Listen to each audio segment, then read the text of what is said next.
Hello guys, I hope you all are safe. I am Vaishali Kikan और जैसा कि मैंने लास्ट वीडियो में आपसे प्रॉमिस करा था, आज मैं आई हूँ अपने एक्सपीरियंस के साथ।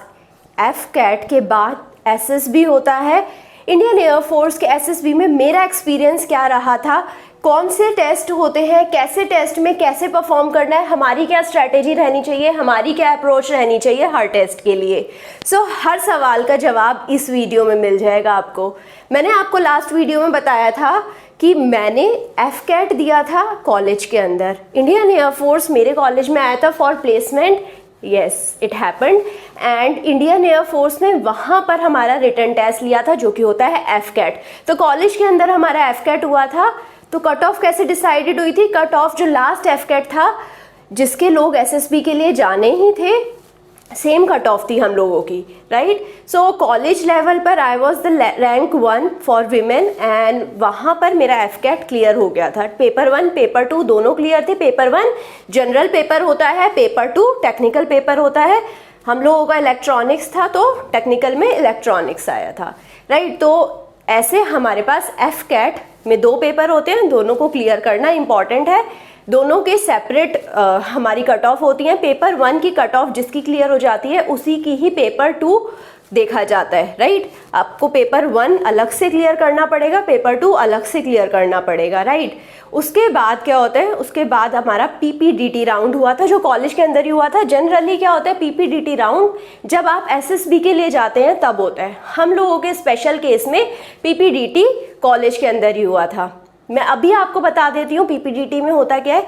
जैसे ही हम लोगों को अनाउंस हुआ रिजल्ट रिटन टेस्ट का जो कि एफ कैट था, वहाँ पर उनकी पूरी टीम आई थी, उन्होंने ही असेसमेंट करा था। कॉलेज की प्लेसमेंट टीम का कोई रोल नहीं था इसमें। तो उनकी टीम ने हमारा पेपर असेस कर कर अपना रिजल्ट निकाल दिया। अपने रिजल्ट के अकॉर्डिंग उन्होंने नाम अनाउंस करे कि ये जो लोग हैं ये लोग पीपीडीटी देंगे। पीपीडीटी में वो क्या देते हैं, picture perception is the first paper, जिसमें एक वो हमें पिक्चर दिखाते हैं, उस पिक्चर के ऊपर एक स्टोरी बनानी होती है। हम वो स्टोरी बनाकर अपने पास रख लेते हैं। उसके बाद वो लोग आते हैं और हमसे कलेक्ट कर लेते हैं, राइट। तो उसके बाद वो हमें ग्रुप डिस्कशन के लिए बुलाते हैं, right, which is also called narration और ग्रुप डिस्कशन। तो नरेशन के लिए हम लोग जब जाते हैं, हमारी शीट हमें दे दी जाती है जिसमें हमारी स्टोरी जो हमने लिखी थी वो हमें हैंड ओवर कर दी जाती है। हमें एक सी टाइप के फॉर्म में बिठा दिया जाता है। हम उस सी टाइप के फॉर्म में बैठे हैं। कुछ लोग हमें असेस कर रहे होते हैं। अब जो लोग असेस कर रहे होते हैं उसमें कुछ लोग साइकोलॉजी टेस्ट भी कर रहे होते हैं आपकी। वो लोग एक्सपर्ट लोग होते हैं। तो don't try to be over smart in this full process. Again I am saying कि don't try to be over smart in all these process. Don't try to lie. ठीक है, जो भी है जैसा भी है आप अपने एंड से जितना सच बोलेंगे, जो भी जैसा लिखा हुआ है वैसा ही पोर्ट्रे करवाएंगे, जैसे आप हो वैसे आप अपने आप को दिखाएंगे तो ज़्यादा अच्छा रहेगा। तो अब जब आप सी टाइप में बैठे हैं, जो चेस्ट नंबर 1 होता है, आपको चेस्ट नंबर्स दिए जाते हैं। I was chest number 40, right. तो जो चेस्ट नंबर आपको दिया जाता है उसके अकॉर्डिंग वो आपको सी टाइप में बिठा लेते हैं। और विमेंस का अलग होता है, मेन का अलग होता है। तो मैं विमेन वाले में थी तो हम लोगों को बिठा दिया गया। और फिर चेस्ट नंबर 1 से स्टार्ट होता है। चेस्ट नंबर 1 अपना जो भी उसने स्टोरी लिखी है वो नरेट करता है। फिर चेस्ट नंबर 2, चेस्ट नंबर 3, ऐसे सारे के सारे लोग नरेट करते हैं, राइट। उसके बाद नेक्स्ट ग्रुप को बुलाया जाता है, वही सेम करता है। बट इससे बीच में जब वो नरेट कर कर सबका ख़त्म हो जाता है उसके बाद ग्रुप डिस्कशन आता है। सब लोग अपना परसेप्शंस उस चीज़ पर डिस्कस करते हैं कि मेरा परसेप्शन क्या था और आपका परसेप्शन क्या है। तो मेरा एक्सपीरियंस जो रहा है, जो भी स्टोरी आप बनाएंगे, जो भी आपको पिक्चर दिखाई जाएगी, मैंने आपको क्या कहा, वहाँ पर साइकोलॉजी टेस्ट करने के लिए लोग बैठे रहते हैं। तो अगर पिक्चर नेगेटिव है, मोस्टली वो नेगेटिव पिक्चर दिखाते हैं। अगर नेगेटिव पिक्चर है तो आपको उसमें से एक पॉजिटिव मैसेज निकालना है। मतलब किसी का एक्सीडेंट हुआ है तो आपको उसमें से एक्सीडेंट हुआ है, सब लोग मर रहे हैं, दुनिया ख़त्म हो जाएगी, तबाह हो जाएगी, कोविड आ गया, ये सब चीज़ें नहीं लिखनी है आपको। उसमें से अपना एक पॉजिटिव चीज़ दिखानी है कि कोई बंदा आया, इसको बचा कर ले गया, जो भी आपके माइंड में स्टोरी आए उस टाइम पर, but it should be positive. मेरे एक्सपीरियंस से, राइट। अपने एक्सपीरियंस के अकॉर्डिंग आई कैन से आप लोग नेगेटिव को अवॉइड करें तो ज़्यादा अच्छा रहेगा। जब आप ग्रुप डिस्कशन करते हैं, ग्रुप डिस्कशन के टाइम पर don't try to be dominant मत हो जाइए। जो भी है, जो आपने लिखा था, नरेट करा था, अगर आपको लगता है मैंने किसी पॉइंट पर कुछ गलत बोल दिया है या ये चीज़ यहाँ पर नहीं बोली जानी चाहिए थी, तो politely you can say that. आप अपनी एरर्स को या मिस्टेक्स को बता देंगे तो it would be better, right. वो लोग भी अंडरस्टैंड करेंगे इस चीज़ को कि ये इंसान समझ रहा है, राइट। उसके बाद अगर किसी ने अच्छी स्टोरी बनाई है, you can even appreciate him, right. किसी ने गलत बोला है तो पोलाइटली उसे बोल सकते हैं कि ये चीज़ नहीं, ये पॉइंट मुझे गलत लग रहा है। अपने आप को ओवर डोमिनेट करने की ज़रूरत नहीं रहती है ग्रुप डिस्कशन में कि तू गलत है, ये चीज़ गलत है। No, try to be professional, try to be polite. तो ये तो हो गया पीपीडीटी, राइट। इसके बाद हम लोगों का सीधा था रिपोर्टिंग देहरादून आई वेंट, ठीक है। अगर आपके साथ कोई फैमिली मेम्बर भी जाता है तो वन थिंग यू रिमेंबर कि जो आपके साथ फैमिली मेम्बर जा रहा है वो एयरफोर्स सेंटर के अंदर नहीं जाएगा इस टाइम पर, क्योंकि कोविड भी चल रहा है। अगर कोविड नहीं भी चल रहा होता तब भी आप अंदर अलाउड नहीं होते फैमिली मेम्बर्स। इवन आपका फ़ोन ले लिया जाता है, फ़ोन डिपॉजिट हो जाता है और आप अंदर 5 दिन के लिए होते हो। हम लोगों के केस में 5 दिन नहीं था, 4 दिन था, राइट। तो वहाँ पर अंदर क्या होता है, एसएसबी के लिए जब मैंने रिपोर्ट करा तो हम लोगों को बहुत सारे डॉक्यूमेंट्स ले जाने होते हैं, जो चीज़ आपको पहले से ही मेल कर दिया जाएगा। आपके पास जब कंफर्मेशन मेल आता है तो बहुत सारे डॉक्यूमेंट्स लिखे होते हैं उसमें, हर किसी की फ़ोटोकॉपीज़ लिखी होती हैं कि इस डॉक्यूमेंट की इतनी फ़ोटोकॉपीज़ चाहिए, इतनी आपको फ़ोटो चाहिए वाइट बैकग्राउंड के पीछे। तो आपको जिस रिक्वायरमेंट में फ़ोटो चाहिए, जितनी फ़ोटोकॉपीज़ चाहिए, उसी रिक्वायरमेंट के अकॉर्डिंग लेके जाइएगा। टाइम से रिपोर्ट करिएगा। मैंने क्या करा था, मैं 1 दिन पहले वहाँ चली गई थी जिससे कि मैं टाइम से वहाँ रिपोर्ट कर पाऊँ, राइट। तो मैंने वहाँ पर रिपोर्ट करा टाइम से। My brother went with me, but उसको बाहर ही रोक लिया गया। हम लोग वेटिंग एरिया में वेट कर रहे थे क्योंकि हम जल्दी पहुंच गए थे। उसके बाद मुझे अंदर भेजा गया, मेरा फ़ोन हैंड ओवर करवा दिया गया और उसके बाद हम चले गए नेक्स्ट टेस्ट के लिए। अभी हमारा लंच भी नहीं हुआ था, लंच से पहले हमें एक टेस्ट के लिए बिठा दिया गया। अब ये टेस्ट कौन सा था? ये टेस्ट था OIR टेस्ट। OIR टेस्ट में क्या होता है, हमें 2 सेट दिए जाते हैं, 40 क्वेश्चंस होते हैं और टाइम बहुत कम होता है। तो आपको थोड़ा बस अपना जनरल अवेयरनेस रखना है, माइंड थोड़ा फोकस्ड रखना है, टाइम मैनेजमेंट देखना है, आपको फास्ट अटेम्प्ट करने हैं सारे क्वेश्चंस। जितना जल्दी हो सके उतना जल्दी आपको हर क्वेश्चन को अटेम्प्ट करना है और try to be very clear, right. ज़्यादा क्वेश्चंस अटेम्प्ट करने के चक्कर में कहीं गलत ना कर दीजिएगा या कुछ भी ब्लंडर मत करिएगा। ये 40 क्वेश्चन बहुत इंपॉर्टेंट है। हम लोगों के केस में क्योंकि पीपीडीटी हमारे कॉलेज में ही हो गया था, जितने लोग वहाँ से रिजेक्ट हुए थे, वहाँ से बहुत सारे पोर्शन ऑफ स्टूडेंट्स रिजेक्ट हो जाते हैं। तो क्योंकि वो देहरादून जाकर रिजेक्ट ना हो, वहाँ पर जितने स्टूडेंट जा रहे हैं वो 5 ही दिन रहें, तो इसीलिए ही यहाँ पर ये कॉलेज के अंदर ही पीपीडीटी हो गया था।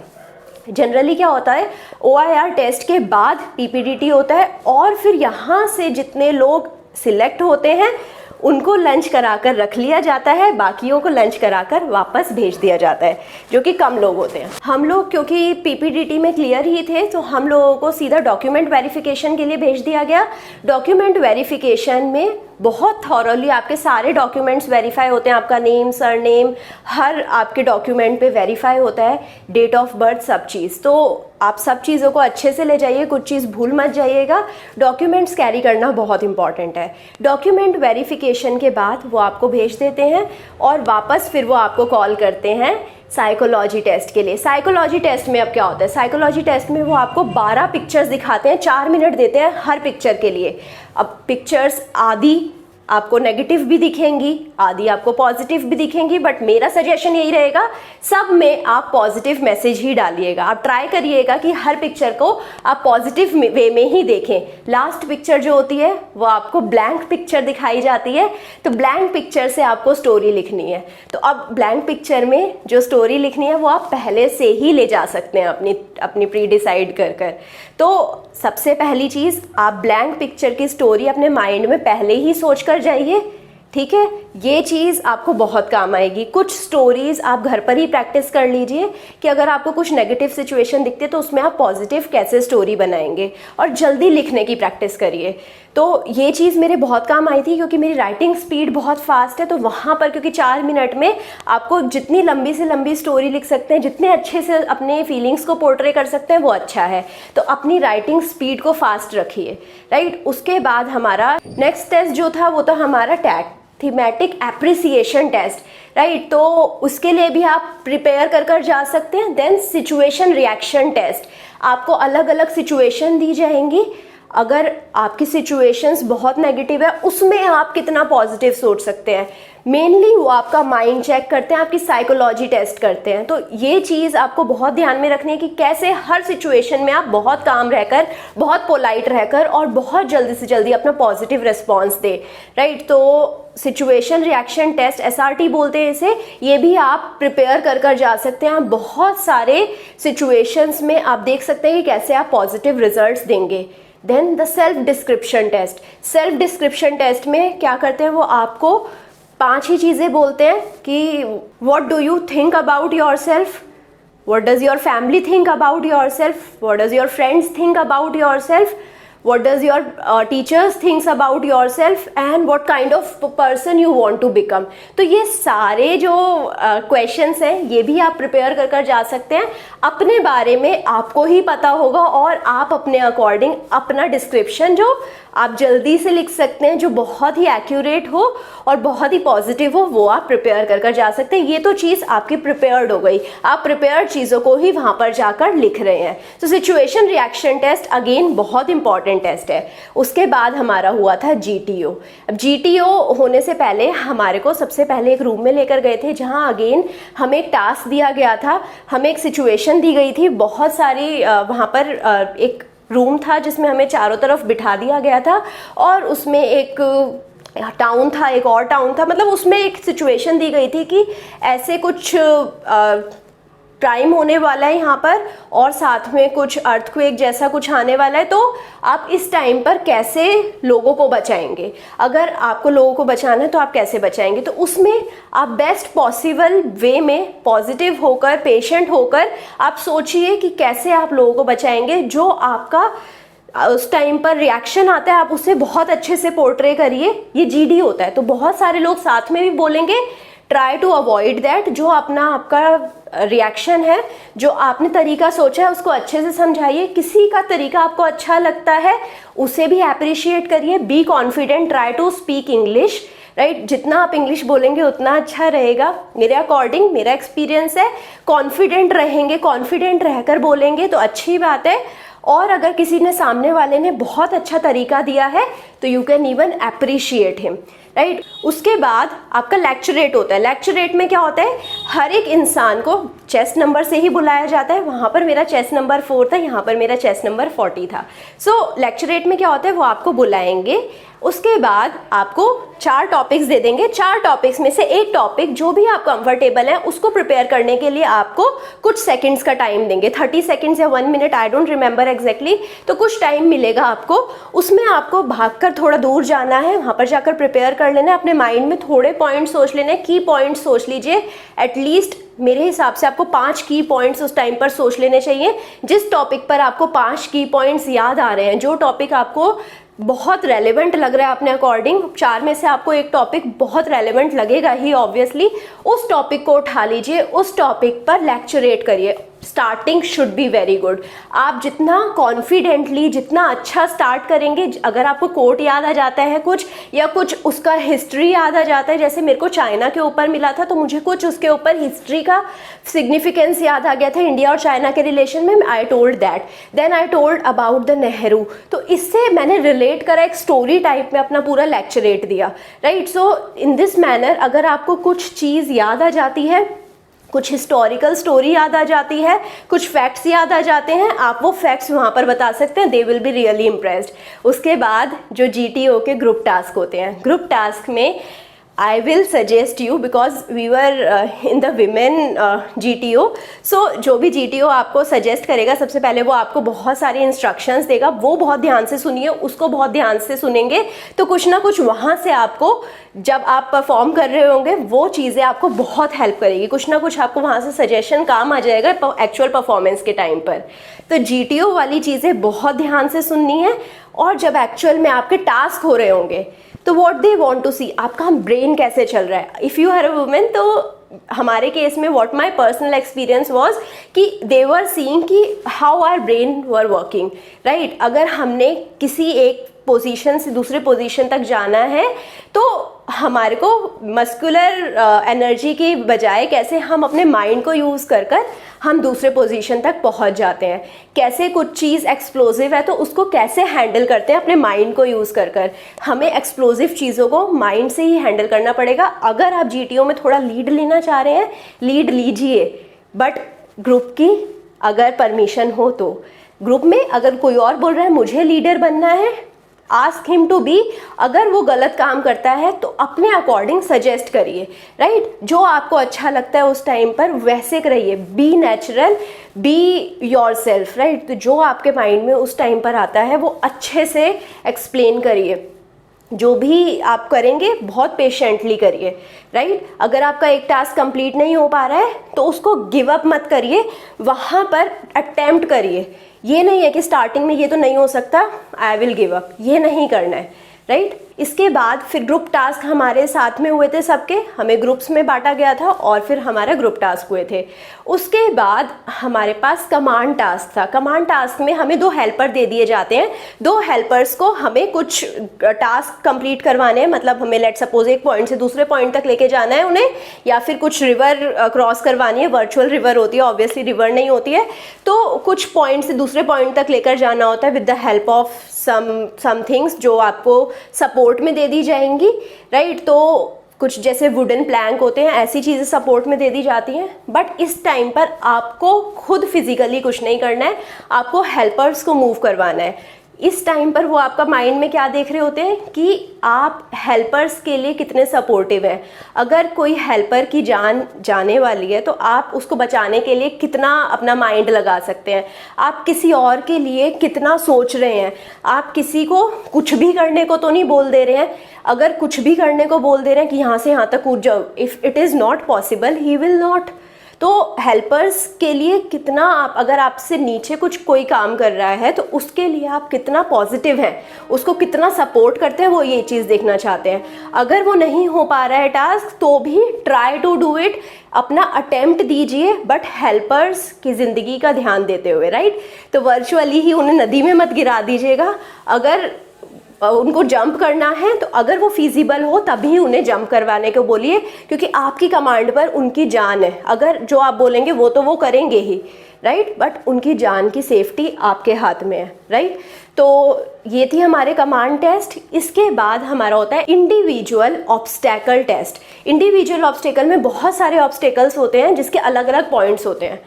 अब जो ज़्यादा हार्ड ऑब्स्टेकल्स होते हैं उनके पॉइंट्स ज़्यादा होते हैं। मैंने क्या करा था, मैंने इजी से स्टार्ट करा था। तो ज़्यादा ज़रूरी नहीं है कि हार्ड पे जाएं, पहले 10 नंबर कमा लें फिर 1 नंबर वाले पे जा रहे हैं, नहीं, ऐसा पॉसिबल नहीं है कि आप पहले सारे हार्ड वाले कराएं, राइट। तो इजी वाले नंबर्स पहले कमा लें और फिर हार्ड तक जाएं। अगर कहीं पर आप बीच में अटक रहे हैं, आपको लग रहा है ये इम्पॉसिबल है, at least give it a try. उनको लगेगा कि या आपने गिव अप नहीं करा, देखते ही गिव अप नहीं करा, आपने ट्राई करा, अटेम्प्ट करा, और ये नहीं है कि उस पर अटक जाएं, आपका पूरा टाइम वहीं पर ही एक ही ऑब्स्टेकल में ख़त्म हो जाए कि अब तो मैं इसे ख़त्म कर कर ही फिर दूसरे पे जाऊंगा। जो आपको लगता है कि ये मेरे से बिल्कुल नहीं हो पाता है, just give it a attempt और दूसरे पे मूव कर जाइए। तो ऐसे आप इंडिविजुअल ऑब्स्टेकल्स को क्रॉस कर सकते हैं, राइट। मुझे पता था कि मैं वो अपने आप को हैंग कर कर मूव करवाते करवाते क्लियर नहीं कर पाऊंगी, but I still give it a try.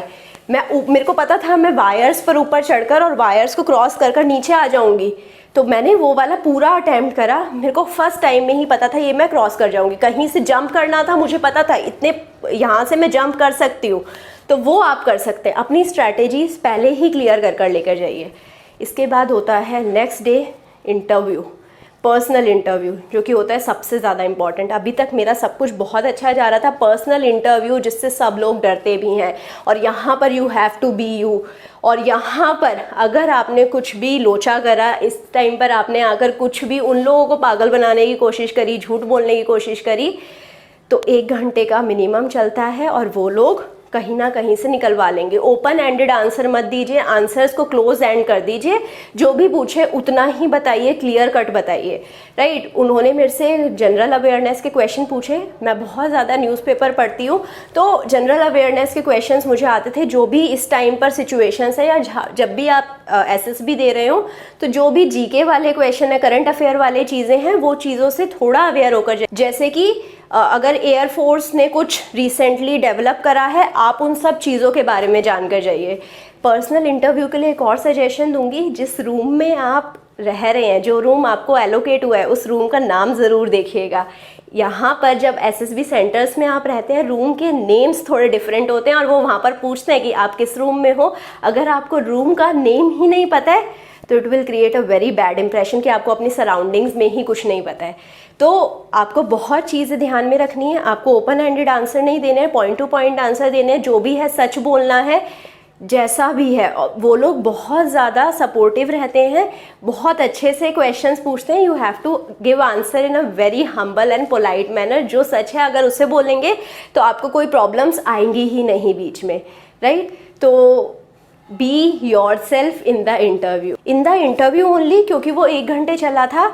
He got to know कि आई am not much interested in defence. मेरे पेरेंट्स इंटरेस्टेड थे एंड आई एम नॉट।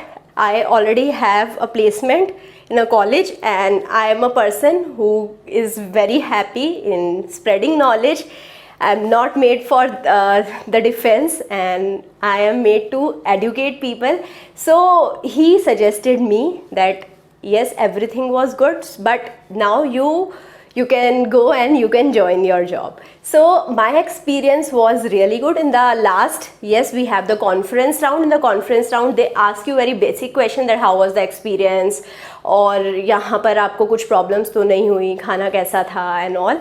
सो ये चीज़ें वो पर्सनल इंटरव्यू में भी पूछते हैं। मेरे से एक स्पेसिफिक क्वेश्चन पूछा गया था, dependent upon my personality, that who is the person who is your role model. So I said Mrs. Indira Gandhi, and when he asked me the reason, I gave my reason, and he was very sure that he said, I was sure that you are going to give me this answer only, and they have judged my personality. तो उन्हें, वो लोग psychology में इतने strong होते हैं, वो personality जज कर लेते हैं किसी भी पर्सन की। उनको बहुत ज़्यादा डोमिनेटिंग पर्सन नहीं चाहिए। आप जैसे हैं वैसे ही रहेंगे, क्योंकि अगर वहाँ से रिजेक्ट भी हो जाते हैं तो there is a very beautiful life that is waiting for you. As they said to me कि वहाँ से डॉक्टर APJ अब्दुल कलाम भी रिजेक्ट हुए थे, बट अगर वो रिजेक्ट नहीं होते तो would he be doctor APJ Abdul Kalam that we know him today. तो जो भी आपके साथ वहाँ पर से रिजल्ट्स आए, that is really made for you, right. वो आपके लिए बहुत ही जेन्युइन रिजल्ट होगा। आई एम रियली हैप्पी कि मैंने वो ज्वाइन नहीं करा। अगर करती तो I would not be happy. वो 5 दिन ही निकालना मेरे लिए बहुत डिफ़िकल्ट था। सो यहाँ पर आकर I was feeling very happy. If I interact with you guys, if I interact with my students, makes me happy, makes me me, right. तो जो भी आपका पैशन है, जो भी आपको लगता है, वो फॉलो करिए। अगर वहाँ पर जाकर आपको रियलाइज़ हो जाता है 4 दिन बाद कि नहीं, this thing is not made for me, then be blunt.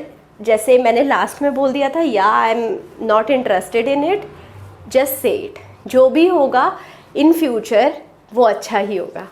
So all the best for your SSB and I hope you will remember all of the points जो मैंने आपको बोले। और अगर आपको फ़ायदा हो जाता है, कुछ आपको इंपॉर्टेंट वीडियो लगी है, लाइक करिए, सब्सक्राइब करिए, दोस्तों के साथ शेयर कर दीजिए। Thank you so much.